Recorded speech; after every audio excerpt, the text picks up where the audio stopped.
Everyone, welcome back to my channel. আজ সকাল সকাল আমরা দুই বউ কিন্তু রান্নাবাড়া সেরে চলে আসলাম বাগানে। তারপরে বাগানে এসে দেখি কাকা আগে থেকে এই লেবু চারাটা লাগাচ্ছে, আর তার জন্য কিন্তু গোবর সারও তৈরি করে রাখছে। আর এটা ছিল আমার সবথেকে বড় ভুল, যেটা ছিল ঠাকুমার হাতে এই ফুলের গাছটা। এই গাছটা আমি না বুঝেই তুলে দিয়েছি। তাই ঠাকুমা আমাকে হুকুম দিয়েছিল, গাছটা যখন তুই তুলেছিস তোকেই কিন্তু গাছটা লাগাতে হবে। তাই আমি ঝটপট দেরি না করে চলে আসলাম মাটি ঘুরতে, কারণ গাছটা তো আমাকে লাগাতেই হবে। গাছটা তো আমি উপড়ে ফেলে দিয়েছিলাম, তো গাছটা লাগিয়ে আমি বলছিলাম যে তাতে যেন ফুলটা হয়ে আমার ঠাকুমার মনটা ভরে যায়।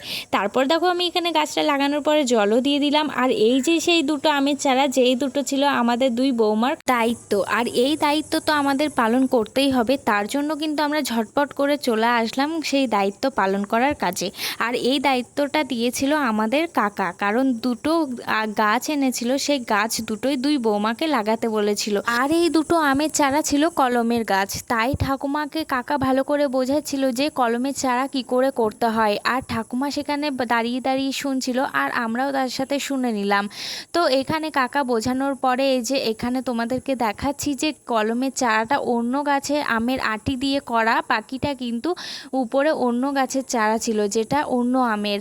তারপরে এই আমের চারাটা কিন্তু মেজদি আর কাকা মিলে অবশেষে গাছটা লাগিয়ে দিয়েছে। আর হ্যাঁ, তোমরাও গাছ লাগাও, আর আমিও আসছি নেক্সট একটা ভিডিওর জন্য। আর হ্যাঁ, আমার এই ভিডিওটি ভালো লাগলে অবশ্যই কিন্তু লাইক, কমেন্ট ও শেয়ার করে পাশে থেকো। আজকের মতো টাটা।